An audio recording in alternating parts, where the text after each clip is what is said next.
Welcome everybody to another edition of Dapper Conversations. I'm really excited to be here with these esteemed gentlemen here with me today.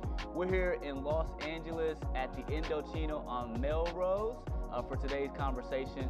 We're going to focus today on personal branding and how style actually plays a part in that. So really excited about today. We've got, again, three esteemed gentlemen with me here today. We've got Super Bowl champ and certified personal trainer Omar Bolden. We've got media mogul and the founder of the Black Excellence Brunch, Trell.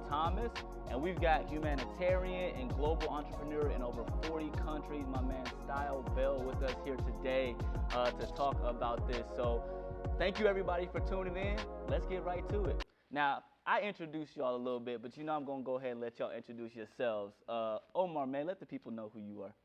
As he said, my name is Omar Bolden. I'm known for having a lot of positive energy and just uplifting those around me. I'm from Ontario, California, went to Arizona State out of high school, graduated from there, blessed and fortunate enough to accomplish my dream. I got drafted by the Denver Broncos in 2012. Been to the highest heights, been to 2 Super Bowls, lost one, got my ass kicked in one, and came back and claimed another one, which was the end of my career, unfortunately. But it was a great springboard into the next phase of my life, which I'm now a certified personal trainer here in LA, and I'm also heavy into content creation. So you might find me on YouTube, Instagram, TikTok, Triller, anything that's posting content that allows the users to be creative. I'm on. So yeah, that's pretty much it. Thank you, sir. Yes, welcome. Thank you. Now, Trell Thomas, man, let the people know about yourself. Man, I don't know how to follow that. I watched 2 Super Bowls. I was thinking that. No, but my name is Trell Thomas, like he mentioned, media expert, mogul, whatever you want to call it. But I started my whole career has been based on just helping people tell their stories, including myself.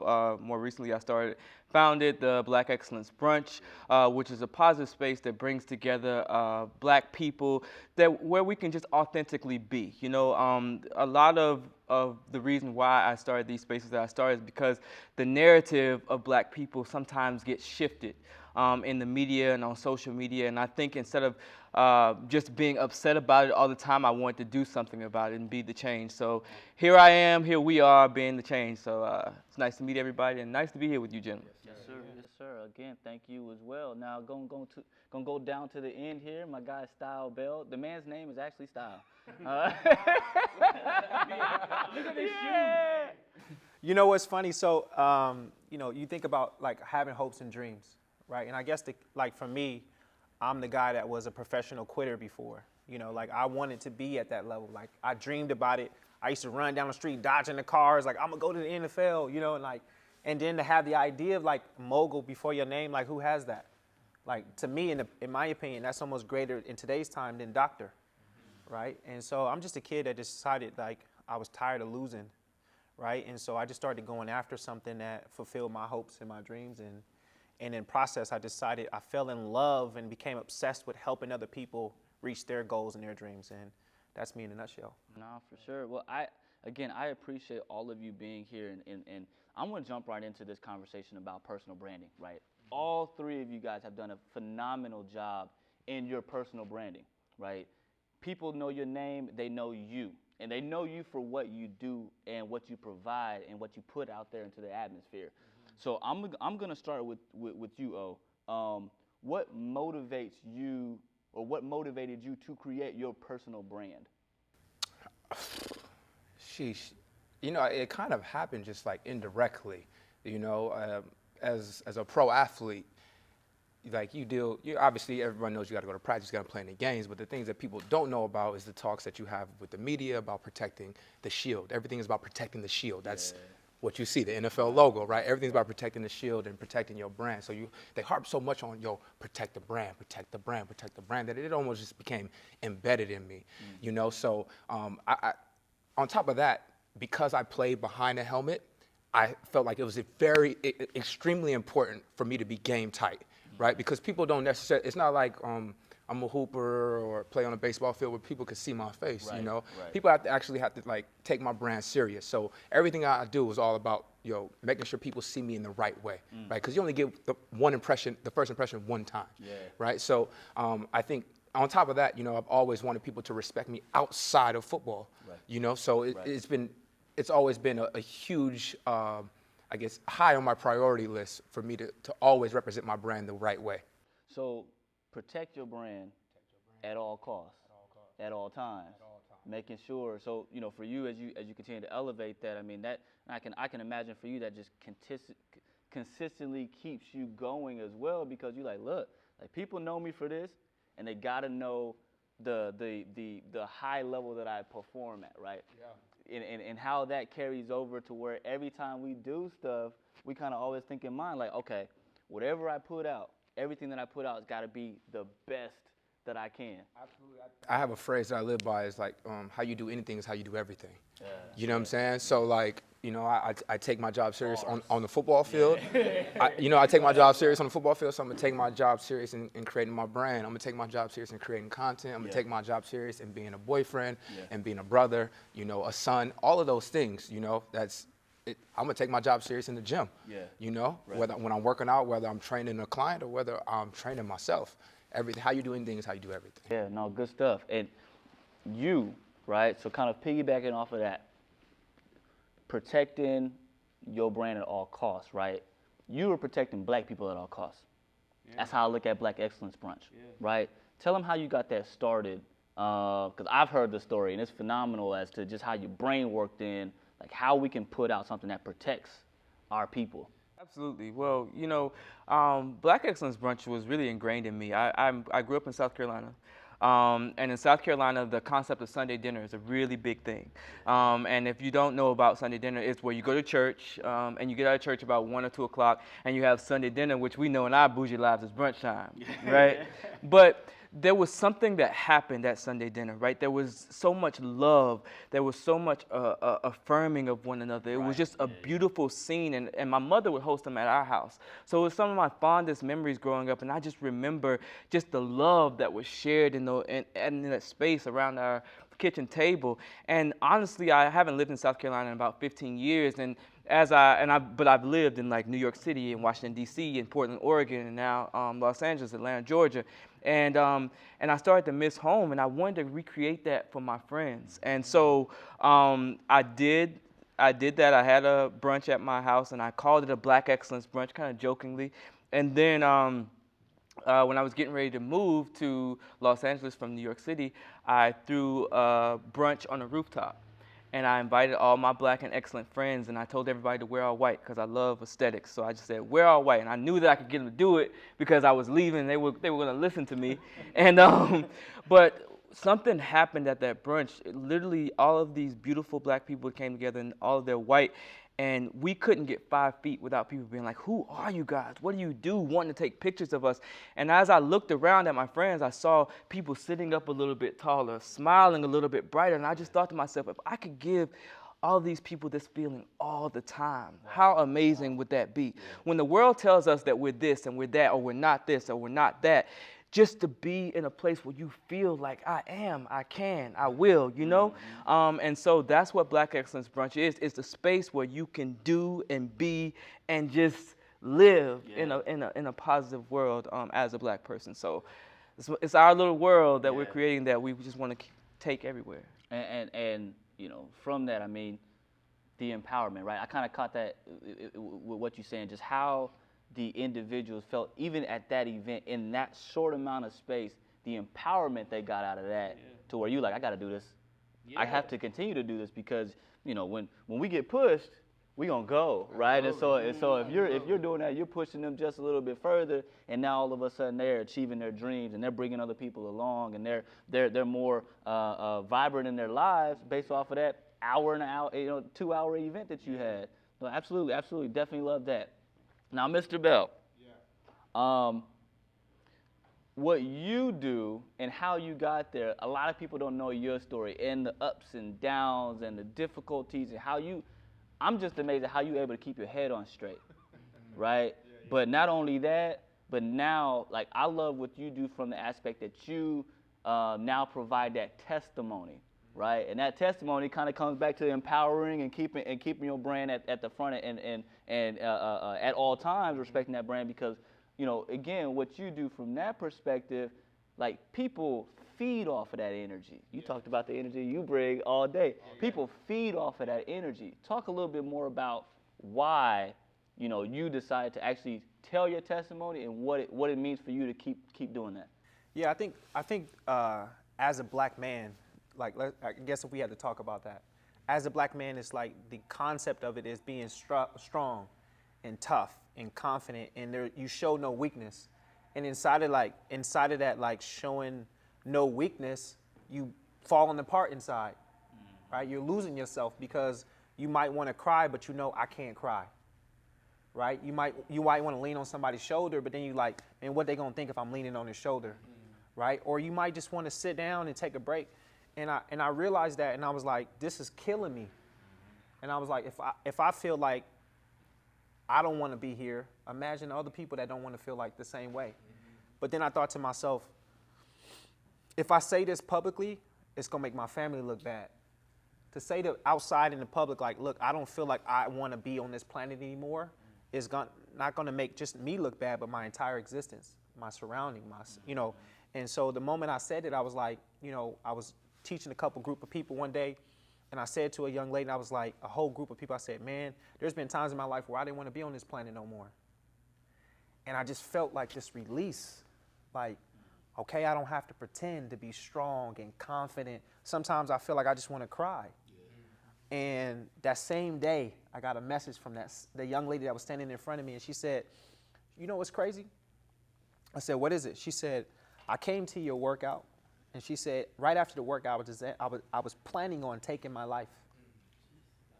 And she said, the only reason why I didn't is because I saw that you were in my same place, and I see you now and what you've become. And she said, I can only imagine what my life can look like. Now, but what happened to me that day was I got messages from my family telling me I shouldn't have said that. Messages from my friends saying I shouldn't have said that. Wow. But what they didn't see was the lives that can be saved when you become vulnerable. Exactly. And so that thing to me, that's like what he was saying when he was talking about that brunch. I don't know about y'all, but did y'all feel that energy? Yeah. I was like, y'all ready to do some push-ups or something like, So that's kind of like that energy of, that's what we give people.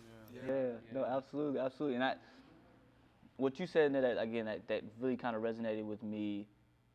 The fact that you're vulnerable, but not afraid to be vulnerable, even as it's not something that they expect black men to do, right? You got to be tough. We got to be hard. I find myself having to scale back my disciplinary aspect of how I am with my sons. Because half the time I'm like, look, I need y'all to get it together. I need you, don't do that. What you crying for? You crying all day. For what? Yeah. But realizing that the emotional aspect, I can't remove your emotions from you as a black man, because if I do, then I'm basically stripping you of your humanity. I'm not letting you be who you are. I'm saying, no, you got to be what society says. You got to be tough and rough at all times. You know what I mean? And that, as a negative stereotype to who we are. So you showcasing that vulnerability that then allows people to feel like, you know what, I can be me and I can be transparent. I feel like that's a beautiful thing, and that's why we have Dapper Conversations, right? As kind of a follow up on that. I think that's a true strength. Yeah. Superpower. It's crazy. I've been holding my tongue on this. I think, I think that's important for us to talk about as black men. Like, it's okay to be vulnerable. Yeah. We spend so much time, like you say, growing up. Nah, suck it up. Yeah. Dust it off. Right. Nah, don't cry. Right. Shut. Nah. And then when we reach these adverse situations in our lives, it's like, chin up. Yeah. Don't talk about, you know what I'm saying? And we bottle so much in, right? And it's not helping us heal. It's not allowing us to grow, So it's important. I'm glad you brought that up, bro. That's huge, because black men, we need to understand it's okay to be vulnerable. Yeah. It's okay. I just wanted to put that out there. And I think that to add to that, it's from the moment that you're born, people are putting labels on you, right? Yeah. I mean, like every type of label that you, smart, dumb, tall, short, and some of them you decide that, hey, I'll keep this label. This one fits, right?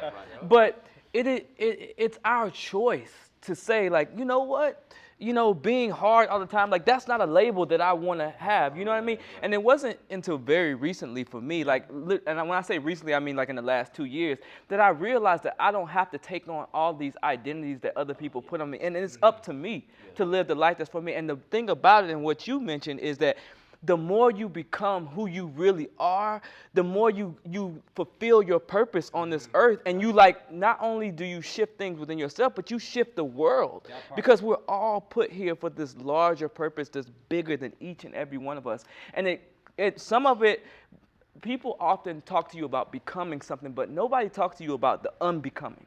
Right? The removing of all of these things, you know, and you have to do that to get to the places that people that we are, you know, now. Now that's huge, man. Sometimes you do gotta unlearn stuff and take some stuff off, right? And that's I think that's one of the hardest parts about, again, this thing of quote unquote being a man. It's like, how do I take off something that, and you know, sometimes they say you gotta take one step backward to take two steps forward. You know what I mean? And it's like, but it's so hard. It's so hard, man. I done all this and I've accomplished all this. What you mean take a step? What you mean, you know, become an intern and learn from somebody else? I feel like I've already, you know.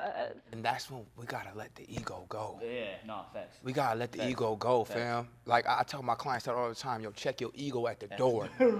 Check your ego at the door. And this is obviously has nothing to be, it's not related to this, but like, yo, pick up the 20s. It's okay. You don't need to pick up the 50s, fam. Right, no. Let's get that right. Let's get this right. Let's master this, and then let's move on.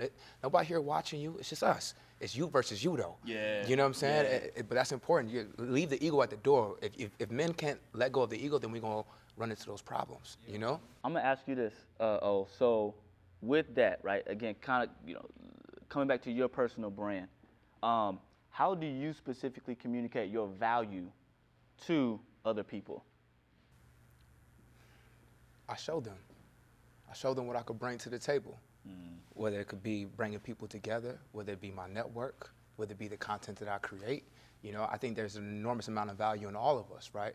But it's up to us to figure out how we're going to showcase that, right? And how can we showcase that to where brands and corporations and other people are willing to partner with us? Yeah. Not only are they willing to partner with us, but they're also willing to pay us for our time and our efforts, you know, and I think that's important. And you bring up a great point, because I know all of us do that in a capacity, right? Yeah. This partnership aspect of, you know, this is what I bring to the table. This is why you should utilize who I am, right? So I really feel as though, you know, tapping into that from that personal branding perspective is huge. Because also what that does for you, that builds your confidence as a brand, as a personal brand. It's like, you know what?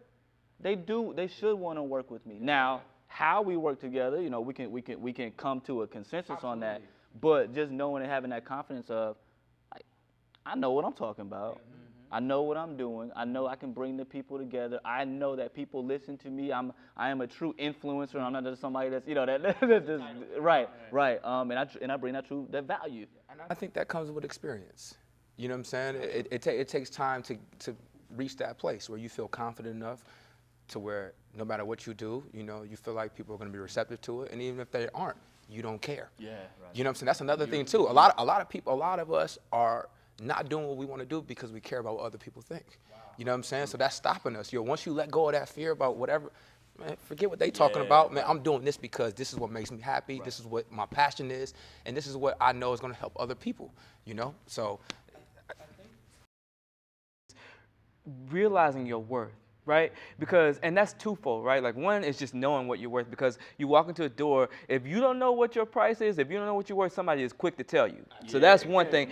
But the second thing, I'm telling you, like, any place you go, people will put like, oh, okay, if you don't know. But when you know, it's like you can walk into a door and they say, oh, I'm gonna give you this, and you're like, no, I'm good. And you're absolutely fine walking away from that thing, which is something that I also really had to learn, because I do a lot of partnerships, I do a lot of deals, and people would try to tell me like, nah, we'll give you this. I'm not, you can give somebody else that, but that's not, I'm worth more than that, you know, and more than just them knowing, now you're putting it out there, right, into the atmosphere that this is what I deserve, and so only bring me those things, you know what I mean? So I think that is really important too, and I think as black men, a lot of the time, we accept less than what we're worth, because we have become, because when you think about the existence of black people in this country, right? At our very beginnings, we were always accepting the scraps, and that stuff gets passed down. Scraps from food to like everything, and so it becomes like this kind of box that you put yourself in, and it's up to us to say, no, I'm getting out of this box. You know what I mean? And we have to be okay with doing that, because we are the ones that are going to shift things. It starts with us, you know. Right. And once we're liberated, it is our responsibility to liberate other people. You know. No, and I like what you just said about the scraps, right? And I'm gonna switch it up just a little bit on that, right?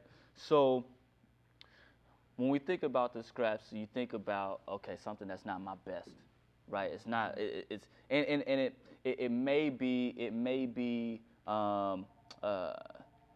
It may be the best that I have currently, but then when I have an opportunity to present myself better, I don't, because I've sat in that, right? And so now I'm not going to level up. From a black menswear perspective, we always talk about the presentation and how you present yourself to showcase your best. And the way that we exude that is through suits, right? The appearance of a black man in a suit. There's actually been a research and a focus on this term called enclosed cognition. Enclosed cognition is basically what Dion said: you look good, you feel good, you play good, they pay good, right? Enclosed cognition, yeah, right. With almost right. But with enclosed cognition, like, they actually did studies where people took tests, and based on how they were dressed for that test, they did better than with the same content. But they did better because you looked in the mirror, you put yourself together, you're like, all right, let's go. Yeah. Wow. Now, granted, I'm not saying that you can't do that without the suit, but knowing that that takes a mental toll on you and levels your game up from that perspective. Now, I'm going to ask you, Style, when you go and speak on stage in front of thousands of people, how do you present yourself in that way? And with that thought of enclosed cognition, how does it up your performance? You know, it's such a beautiful question, but I have an answer that I think most people will appreciate long term, right? When the wisdom comes and the knowledge comes. So for me, for example, my very first outfit going on stage, I went to a store. I bought a white shirt, white dress shirt, white dress jacket, white dress pants. And the jacket actually had a white pin mark, a blue pin mark across the whole jacket. But it was like $14, and that's all I had. So that night I scrubbed the jacket. I had to take the shirt and open it, have it out, not even tucked in, because the pants were see-through, right? But let me say this. So I went on stage. I remember I was presenting an award. I went on stage, and all I kept thinking was, I want to dress like who I want to become one day. And this is what I have now, and I'm going to appreciate it. And I've just taken that journey on in everything in my life. So I rode a bicycle for the first 2.5 years of my career, right? And when I think of scraps, I want to say this so that people can understand what scraps can look good, right? In my career, I was making around $300, and someone offered me $10,000 a month to be a part of their dream. Their vision. They saw my work ethic. They saw my dedication. They saw where I was going and was like, this guy's worth X. Now, that's good money. To some people, that's not scraps. And I want to be clear, though. But when you know your value, I had no idea when the day would come that I can surpass that. Yeah. But I was saying to myself, nah, that's not it. It's not in the line. It was in my field. And I think sometimes what happens is, as black men, we almost put, and I just want to say this the right way, we almost put too much value on ourselves before we've earned it. And I think the problem with that is we're not humble enough to ride the bike when we're supposed to ride the bike. We're not humble enough to wait tables when we're supposed to wait tables. We're not humble enough to leave the league, right, and then still train a person one-on-one. that took a lot for him to just go, I'm in front of millions of people all over the world, and now I got to train this one lady, right? Imagine what he had to overcome to get there. And I think, so sometimes for me, what happens is that one little suit, right, with the pen mark across it, right, it has transitioned into, a way higher level of, attire and things like that, but I still feel like I deserve the white suit with the pen mark. Yeah. And I think that's what makes me feel good on stage. Yeah. No, you talked about the Black Excellence Brunch. Hey, everybody come out in white. Wear your white.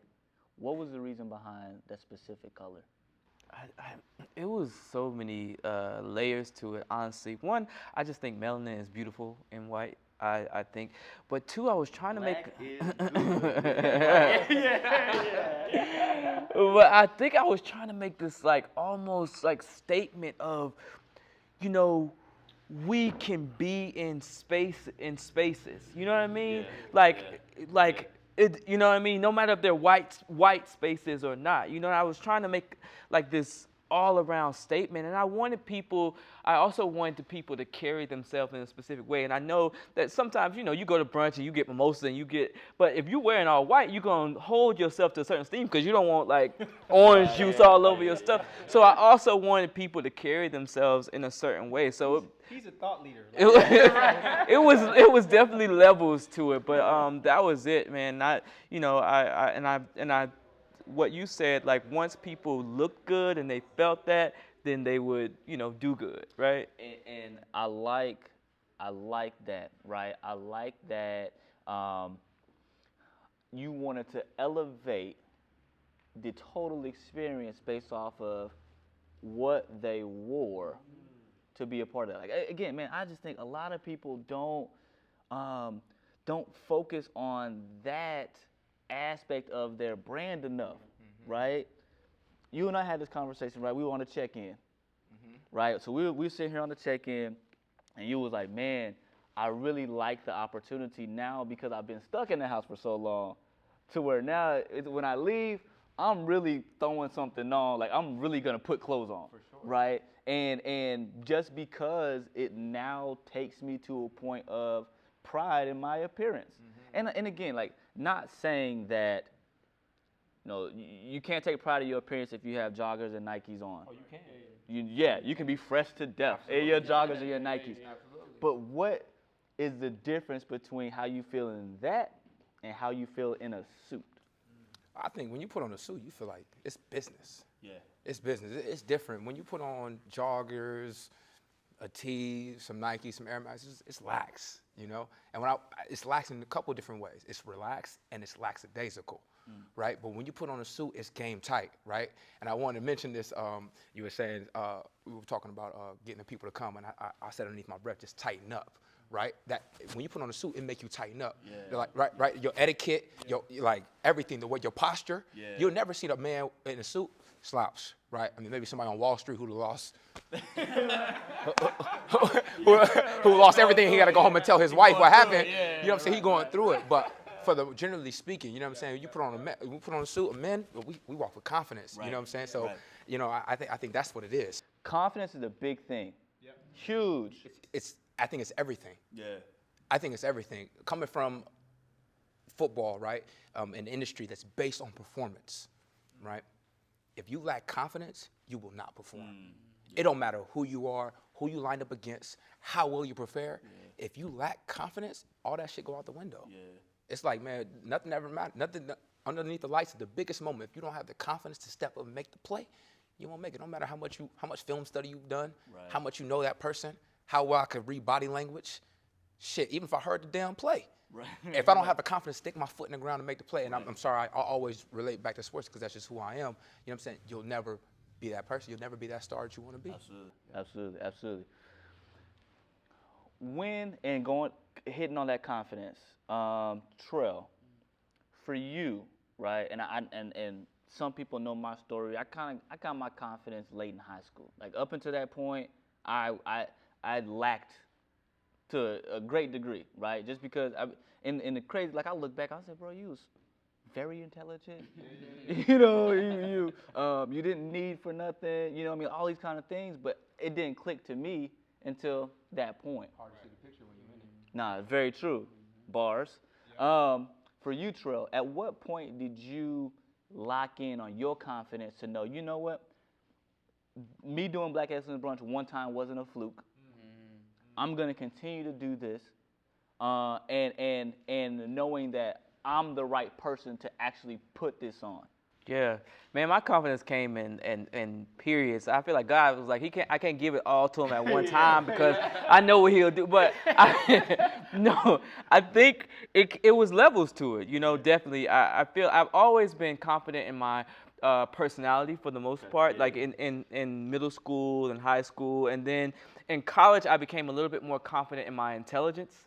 And then it wasn't honestly until very recently, in the last 3 years, that I became confident in my purpose. And I think that's the thing that has been most powerful. You know what I mean? Because once I realized, because if you would have asked me 10 years ago, hey, or if you would have told me that I'd be doing the Black Excellence Brunch, I was like, no, not me.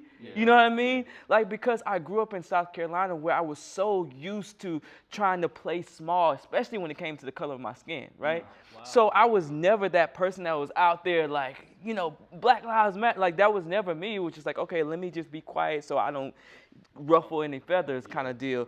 But in the last 3 years, it's just me realizing that, like, my voice matters, and that I am put on this earth. We're all put on this earth with a big purpose. You know what I mean? And when we step into that, when we lean into it, we make these huge ripples. And so I would say when I did, as it relates to Black Excellence Brunch, when I did the first one, and I tell people the first intentional one, because I was doing them on the roof and in my apartment, but the first intentional one I did here, and I just did it with what I used my own money. I mean, I put it together. I did the decor, I did the food, I did everything, you know what I mean? And the very next one, Netflix sponsored. Come on. You know what I mean? And so it was like one of those things where I didn't need that validation. I did it, but it let me know that I was doing something right. You know what I'm saying? So, and then I just leaned into every time I felt like I needed to do something, every time I felt this instinct that, like, Trell, do this, or call, even when it comes to calling somebody or texting somebody, I just lean into that, you know? And that is the confidence that I'm so thankful that has come and has been the best level of it. I think the best thing that he said, though, and a lot of people I think might skip over that conversation, is you invested first before you asked, please let me have something. Yeah. And that's the greatest gift that most people, like, they miss that, like, as an entrepreneur, like, they miss that. That's the seasoning, right? That's the seasoning. You're like, look, I put my time, my energy, my money, my decorations. I did it all, brother. You did, that's what I'm saying. But you not talking about you hot in the car, you carrying the stuff out of the car. All we talking about is the little piece that you shared. And I think that's the part that we don't see on social media. Right? We see everybody sees the Netflix. Yeah, it's a highlight reel. Everybody see the Netflix boy, but they don't see you in the car like, yo, am I going to use this or am I going to use this? And then how much is it going to cost me? Because I'm at X, Y, and Z in my account, right? And I think that's the greatest gift, is you added the value before the value came back. Yeah. That was deep. Absolutely. That was deep. I'm going to switch gears, right? I'm going to switch gears just a little bit, and I love how we get into this. I'm all about life lessons. Like, my life lessons are what helped me or guided me on starting Black Menswear. It was the fact that be the best version of you ever created. Like, that, I can't be nobody else, right? And seeing the worst version of me in the media based on how they portrayed me was like, nah, that ain't it, right? That's not it. That's not it. I can't look at that. And then again, I come back to having my boys, and I'm like, if this is what I see of me, and I'm in my 30s, okay, these 4 or 5-year-old boys, or 5 and 6 now, them seeing a negative light of them on television, because whenever something goes wrong, they're going to paint the picture, right? They're going to paint the picture. And how do I paint the better picture? Right. Because I know better. I know better about myself. I know better about the people that I run with, about my circle, about my network. When you think about the life lesson that you've had, that helped propel you to where you are very successful in a lot of different avenues, right? What is one life lesson that you were like, you know what, that's why I'm here today? Sheesh, that is a tough question. It's like, I've had so many life lessons. I think this may not answer your question, but this is kind of what I want to say. It's through those life lessons I've learned, and we spoke about this on our conversation on the live, that things in motion stay in motion. You know, my career ended, I was 28 years old, you know, like 28 years old, life hasn't even started. Yeah, right. Life hasn't even started, right? So I've reached these mountaintops, and my career's, the career that I dreamed of, right, is now come to a complete end, right, abruptly. And now I don't know what to do, right? But I understood that I couldn't sit still, I couldn't mope. And don't get me wrong, like, if there was ever a point in my life where I felt like I was depressed, it was when the Chicago Bears released me. I had never been cut from anything in my life, right? And I get released from Chicago because of injury, but regardless of what it is, I no longer have a job. You know, it was like I was at an all-time low, and the friends that I could talk to who would understand, because when you get into these situations in your life, there's only certain people that you could speak to about them, because only certain people could understand and give you the proper advice on how to move forward, right? Those guys weren't available to talk to, because I got released July 17th. Training camp starts July 22nd, for the most part, for all of the NFL, right? These guys are fighting for their jobs now. I can't, they don't have time to talk to me about my emotions. My emotions, right? We just got in talking about tough man shit. They're not talking about, we're not talking about emotions, you know? So I found myself really in a dark place, right? But fashion is something I've always been into, right? I had some time on my hands. I got released in July. Fashion Week in New York is in September. I said, shit, I'm going to New York. I'm going to New York. It's something I've always wanted to do. I haven't had the time to do it, right? I'm gonna go to New York. You know, I'm a social butterfly, fam. Like, you put me in a room, I'm gonna float, I'm gonna do my thing, whether I'm with somebody, whether I'm not. I ended up running to someone, ironically enough, coincidentally enough, there's no such thing as coincidence, I don't even know why I said that. I run into someone who I went to college with. We never knew each other in college, right? But we recognized each other's faces. And long story short, she introduced me to a couple people. I ended up working with a brand out there. A couple months later, I ended up moving to New York. Just fuck it, I'm jumping ship. You know what I'm saying? I could tell, when you're in tune with your body, you understand what it's going through. I knew that I wasn't gonna be ready to play that season. At that point, I didn't think that my career was over, but I just thought that, okay, I'll take a year off. Shit, I'm 28 years old, I'll bounce back 29, 30, I'm good, right? So I said, fuck it, I'm gonna go get my feet wet.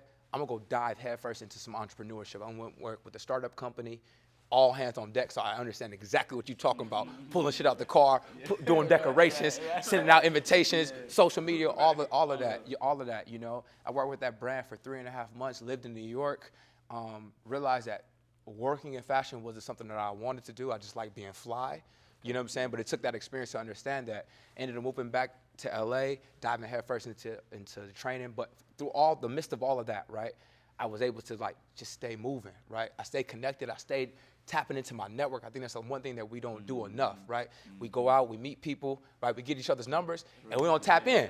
We won't tap in. We won't tap in. And like, we never know. Like, we be in the same city, things that we could be doing, you know? But just to sum it all up, man, I constantly stayed in motion, man. And one thing led to another, and one thing led to another. And before you know it, like, I got my own thing going again. You know what I'm saying? I remember being, and it's funny, you touched on this about training a lady, playing in front of thousands or millions or whatever to training one person. And I remember telling myself, yo, obviously I had made some bread, right? You know, I mean, I didn't make buku money, but I made some change. You know, I bought me a cushion, you know? And I remember telling myself, yo, I don't know what I'm doing or what I'm gonna do, but I just need to start about making $100 a day. And I'm doing that in one play. Right. You know what I'm saying? Right. But like just being able to humble myself and say, yo, fam, if I could just get something started where I could just make $100 a day, you know, then it turns to 200, 300, and you feel what I'm saying? And things just kept continuing to evolve. But I think the biggest thing for me was I just stayed in motion, fam. I didn't stay still. I didn't stay stagnant, stay in the house behind closed doors. Nothing good happens for any of us behind closed doors. We got to be out. We got to be active. Obviously, it's a little bit different now considering the climate, right, and what's going on. But for me, that was the biggest thing. That was the life lesson for me, fam. And that was something, it's kind of something that I was doing prior to because my college career kind of ended the same way that my NFL career ended. I just didn't know how to articulate it, you know? And then once I got older, I matured. Obviously, now I know, yo, things in motion stay in motion. Things in motion stay in motion. Yeah. Bars. It's a law. I don't keep saying that Isaac today. Newton. Bars. It is a law. Isaac Newton. Yeah. You mentioned a little while ago about unlearning some things. Unbecoming. What were some things or a thing that you had to either unlearn or take back? Say, you know what? If I want to get to where I want to be, I can't do it like that no more. Yeah, man. And it's kind of a life lesson too, so it's great that I think the thing that I had to learn, all right, or just to is that you have to prepare for what you pray for. You know what I mean? And you, in order to receive something, you need to be in line with it. So many people in their careers, in their relationships, I want somebody honest, but they don't tell the truth, or they can't take the truth, right? You know, I want this, but you like, or I want to, you know, to be able to wear this, but you're not doing the workouts that you need to do to fit into it. So it's like, if I'm asking for something, then I ask myself, am I preparing for it? Am I in line with the thing that I want? And before it was just like, you know, it was easy to get into this woe is me, like, man, I keep praying for this, or I keep wanting this, or like, you know, I'm applying for this, but are you prepared for it? Are you aligned with it? And so I had to just unlearn this idea of just applying for something or just asking for something was the way to get it, because it's all inner work. All of it is. Like, everything that you do, you drink water, your skin looks better. Like, everything that you do is inner work. And so I realized that whatever I wanted on the outside, I had to start on the inside to get. And that was the thing that was probably the toughest thing for me to like unlearn this idea of like, oh, if I want it, or if I apply for it, if I make the skills for it on the outside, then I can get it. But it's inside. No, that's great. You have to prepare for what you pray for. Like, you know, simple analogy. You take a bottle of water, you pour it out. How much of that water you gonna catch with your hands? None. It's gonna run right over. But you get a cup. All I gotta do is get a cup. What is my cup? How do I prepare for that?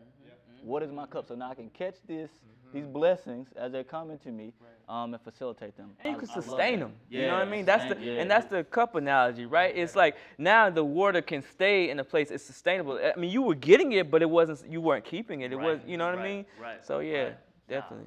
Beautiful. Style. When you look at good advice, and I'm not gonna call it bad, I'm gonna say piss poor advice. Okay? And the reason why I'm gonna call it piss poor is because I live, you know, one of the things I live by is proper preparation prevents piss poor performance. Right? So somebody giving you advice that they think is working could be piss poor for you. So now I'm gonna ask you, you know, when you look at advice that you've gotten over the time, what is one good piece of advice? And what is one piss poor piece of advice that you've gotten? It's funny that you asked that, because I think the true answer to that question is like, you know, when you want to be successful in life, people always say seek a mentor, right? Seek someone with the knowledge and information. And I used to feel like I was at a disadvantage. You know what I mean? My father not being in my life and like being in foster care, growing up physically beat. I'm like, where's these people at? And then it was like, okay, look at the 7 people around you. You are them. And I'm like, well, he ain't doing nothing. He ain't doing nothing. He ain't doing nothing. But in my head, I'm like, I'm supposed to be somebody. But I'm like, if everybody around me ain't doing nothing, I'm not doing nothing. Right? And it like hit me like this, and then I said, but something, right? I call it God, whatever that people may call it. I said, God decided that, yo, you're supposed to be somebody though. Right? And so I started seeking the information that I didn't have. So I never got the advice of go left or go right. Right? But there was one thing that my brother told me when I was really young. He said, Style, he said, in order for you to be successful in life, you need to be able to use your brain and not your body. And but at that time, I'm like, you know, I'm running, I'm jumping, I'm thinking I'm faster than everybody else. I'm racing every kid that want to race. Like, and so in my mind, I'm like, that doesn't make any sense. He doesn't know what he's talking about, right? So the advice actually, I know you asked for the bad advice, but if I had to think of any advice I've ever gotten in my life, that was the one piece that came to mind. And it hit me when I was, you know, in my 30s where it made sense what he was saying now. It's like your body will break down on you. Inner talk will be the worst advice that I think we all give ourselves, right? I'm not tall enough, right? I'm not strong enough, right? I'm not intelligent, right? I don't have the same, you know, skills that someone else may have. I don't have the vocabulary. And I said all those things to myself. And so the worst advice I've ever gotten is me looking in the mirror saying, bro, you this, you that, you not this, you not that. And then I hated walking in a room with other men that look like y'all and feeling less than. And in the process, I never lifted myself up. I would just hide in the corner, right? And so I think that's the worst advice I've ever gotten was from myself. Sometimes we get in our own way, huh? Yeah, sometimes we get in our own way. It's like that doubt, and it comes back to that confidence we talked about too, right? If I am so, you ain't got to worry about somebody being negative on you. The world gonna be negative, like period. And if you looking for that, you can find that. So why not give yourself the positivity all day, every day? Why not put that on me? Because what you put in your body is what you gonna put out, right? You couldn't prepare for a game and drink 40s every day and try to go out on the field and think your body gonna sustain itself. You're not putting the right thing, right? Because you're not putting the right stuff in your body. They're not the right nutrients, the right, you know, the water. You can't perform based off of what you put in your body if what you put in your body is not performance materials, right? Those performance things. So I love the fact that you hit on that self-doubt, how we trip on our own feet. Shout out to quarterback Jones. Oh man. Tripping on his own feet. Trying to get up out of there. Right. I don't know if y'all saw that, but he got it his own way. I'm gonna ask this question to each of you, and I'm gonna start with you, O. Who is one person in your life? And this doesn't even have to be somebody that you know. Who is one person that you have received or you've seen do something and what they've accomplished has motivated you, and why? Oh, that's an easy question for me. I've been a LeBron fan since '03. I seen LeBron on the cover of Slam magazine in 2003. Yeah. I was in 8th grade, and I was like, yo. And at this time, I was rocking headbands, and this dude was rocking headbands, you know, and I'm like, I'm not bullshitting on this. Like, even people would be like, yo, you look like LeBron, you know? And I was like, no, I don't see it, right? But just the way that he's been able to transition from athlete to businessman. And we're talking about a dude who is not highly educated. Right. We're talking about a dude who left high school at 18, right, and decided to chase his dreams, right? You know, obviously, this is someone who signed a $90 million contract before he even stepped foot on the basketball court, right? So as far as like financial freedom, right, that's something that I aspire to be inspired to have, right? But I think something that's even more important than any of that is that he's been able to bring his friends with him. And not only does he bring his friends with him or his circle or his people with him, right, he empowers them. And he doesn't empower them by just giving them a job. He makes them earn it, right, at least from what we know.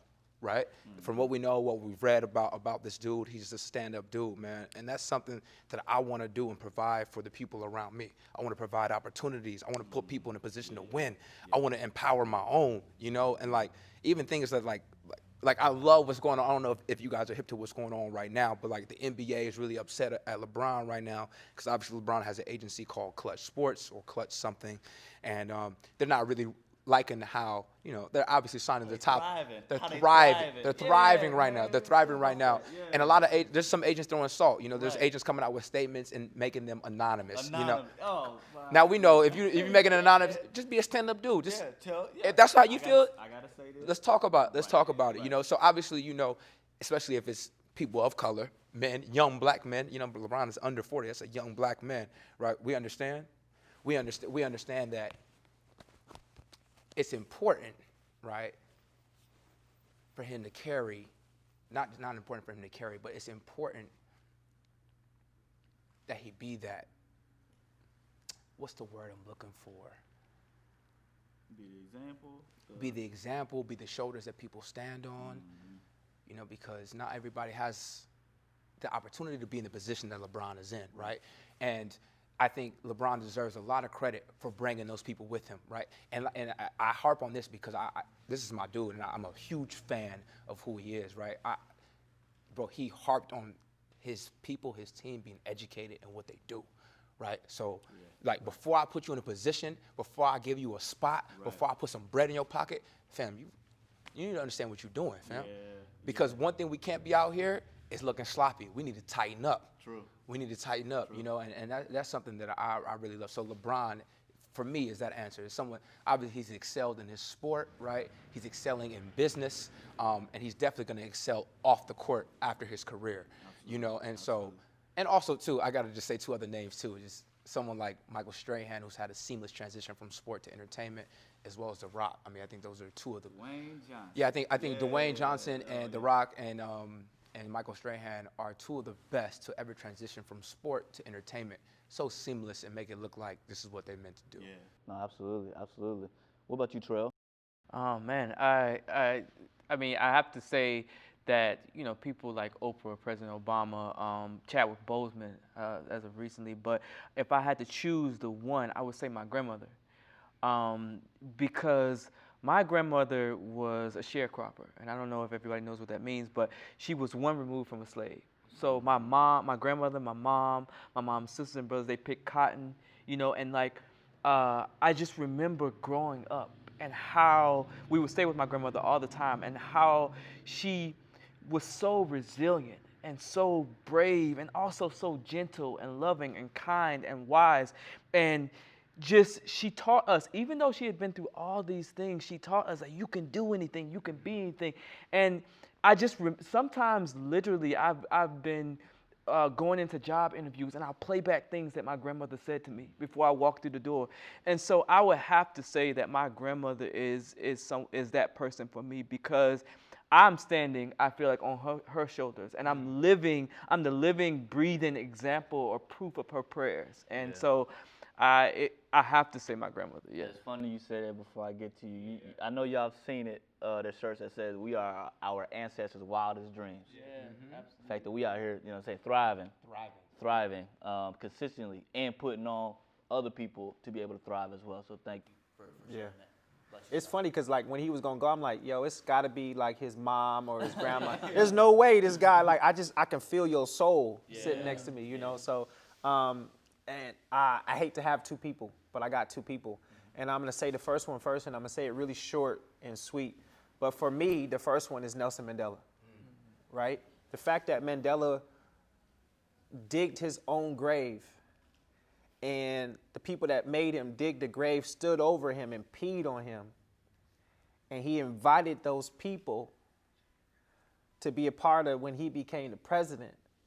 And they asked Mandela, why would he do that? And he said, if I didn't, I would never be free. And that to me just shows you, like, how much wisdom this man must have had to just imagine digging your own grave where you think you're going to die. They put you in there and then they pee on you. You invite those same people to something, one of the most important parts of your life. Right. And then treat them with kindness. Right. we would have had a problem, right? Like somebody cut us off in the car and we upset. And so I think Mandela would be one. And the second one is my aunt. She recently passed away.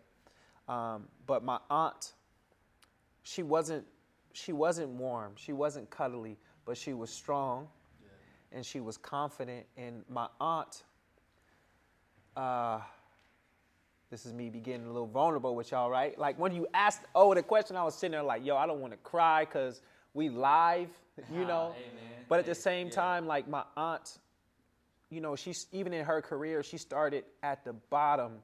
And my aunt in her career became the third or fourth woman from the top of the company. And, you know, all the way up until my aunt passed away, she was that woman that never stopped giving up for our family. You know, she took me in after I got out of like really bad situations in my life, and you know, being physically beat and you know not educated, and my aunt struggled to raise me because she didn't understand what was going on, but she never gave up. And I think for me, even in my success that I've had, I told my aunt when I had a bicycle, because she bought me my first kitchen table, y'all. I built my business around my kitchen table that my aunt got me. And I said, I'm gonna take you around the world in first class, I promise. You know, me and my aunt flew a lot of places together before she passed away. But it just shows you how strong a black woman can be when she's still fighting for her own life. And so she's my hero still to this day. Yeah. I'm sure you got somebody, so we would love to know. I know you got all the questions, but we. You gonna shoot it back to me? I got it. I got it. No, you know. You know why? Because I felt that you got somebody. Yeah, no, I'm gonna be completely 100, man. I've always I've had a balance. Like I grew up with a balance between my mother and my father. Now from a perspective of who I see as a boss, like I rock with Mav Carter, right?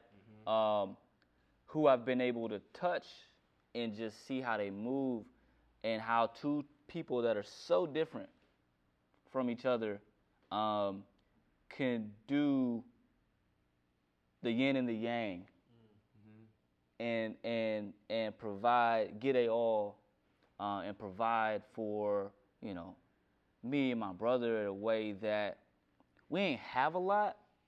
I never went without. You know what I'm saying? Like to that, which is a lot. Which yeah, you know what I mean? to the point where, you know, they mask everything for us to feel like we're okay, right? You know, you hear them arguing and that kind of stuff, but then when they come out in front of y'all, you know, it was always like, okay, this is how you need to go out into the world. This is how you need to portray yourself. This is how you take these obstacles. My dad was a military. My dad served 21 years in the Marine Corps, and then he went into education and the ministry. So he was structured from day one. My mom is an entrepreneur. My mama didn't own in every kind of business, right? You know what I mean? Like every kind, and to have that balance to see how, and for me to give me the vision of, bro, you can do anything you want to do. You just got to figure out how to properly do it. And to have that, and they, you know, I don't tell them enough. I appreciate them, but to have that has really helped me develop into who I am. To have the yin and the yang, for that. So I appreciate you asking me back. Mom and Dad, y'all out there, I appreciate y'all. I love y'all. I think you need to start telling them more. You're probably right. That's the call to action for you. Right. No. I've had since June. I don't have any brothers, but two of my friends that I consider brothers have lost their parents, and I had a client lose their mother 2 days ago. So like, I'm glad you said that. Yeah. Tap in. Yeah. Tap in. You know, I try to be extremely adamant on that. You know, me and my pops chop it up every day, and me and my mom text every other day for sure, like guaranteed. Yeah. You know, so I think we only get one set. You know, and the inevitable is inevitable, right? So while they're here, while we got them, Got to tap in and let them know that we appreciate them. And that doesn't just go for them. That go for all the people that we are connected to and that we love. Yeah. You know what I'm saying? We got to give people their flowers while they can still smell them. Because it's the small things. Right. I took my auntie on vacation. Right. I seen it. And my aunt goes, we were supposed to go to dinner together. I said, we got to be at dinner at 7 o'clock. I sent her the text where we had to be. And I got to the place, and I asked my aunt, where are you at? She said, I'm at my room waiting for you to pick me up. I was like, oh, man. Right? And I was like, auntie, like, come on, like, come to the, and I was like, and all I could think to myself is, I wish I had another opportunity to go pick my aunt up. Yeah. You understand what I'm saying? So it's like, it's not even the big thing. It's not the flowers. It's not the, Dad, Mom, I love you. So it's just like, yo, I was in town. I know y'all drink this water or whatever. Here you go. Yep. It's all those things that I think about all the time. Yeah.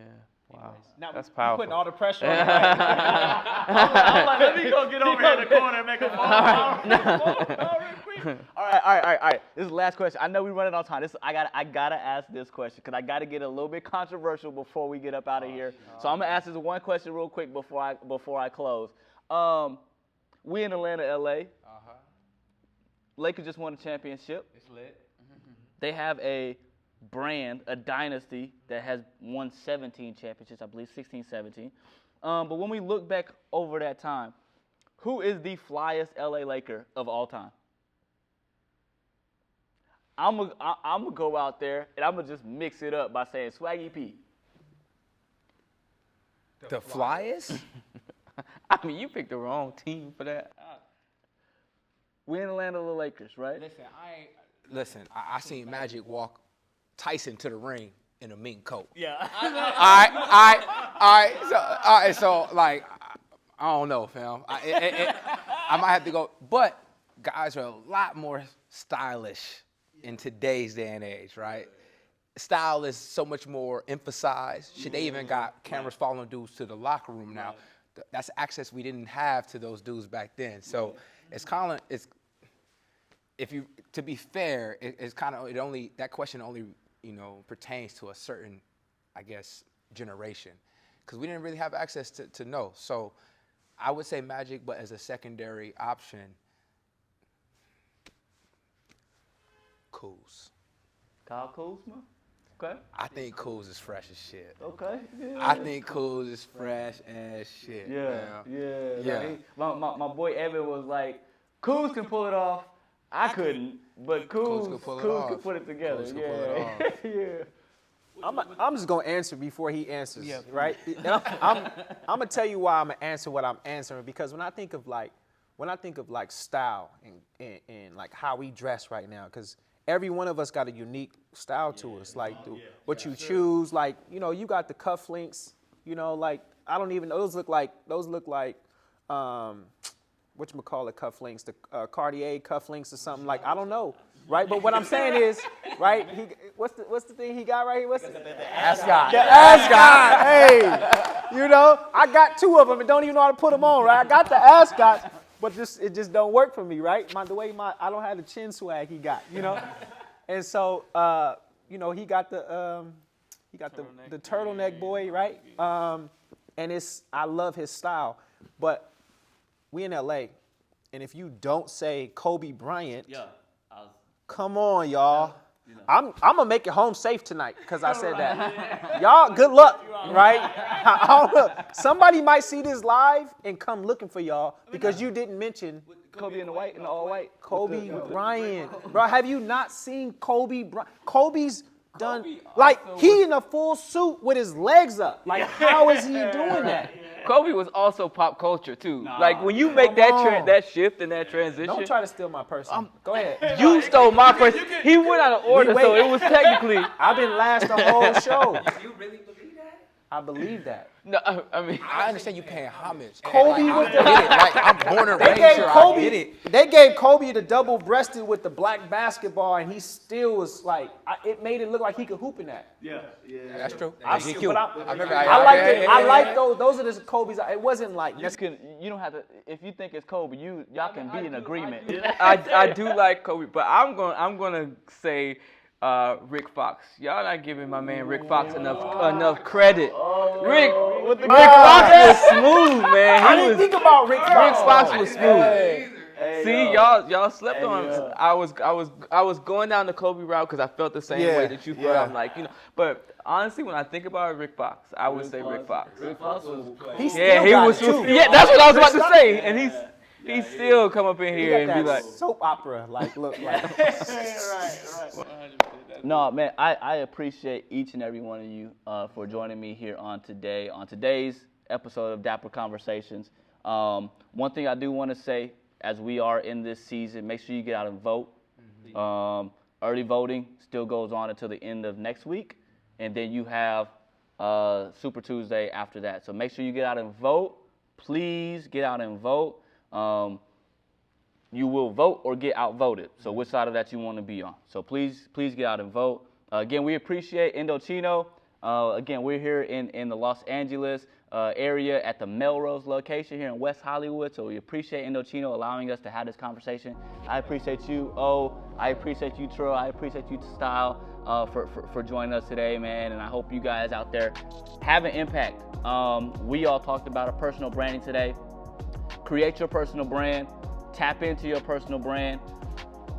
Represent your personal brand to the highest level at all times, because that is important to you. If it's your brand, you can't have it, faulty.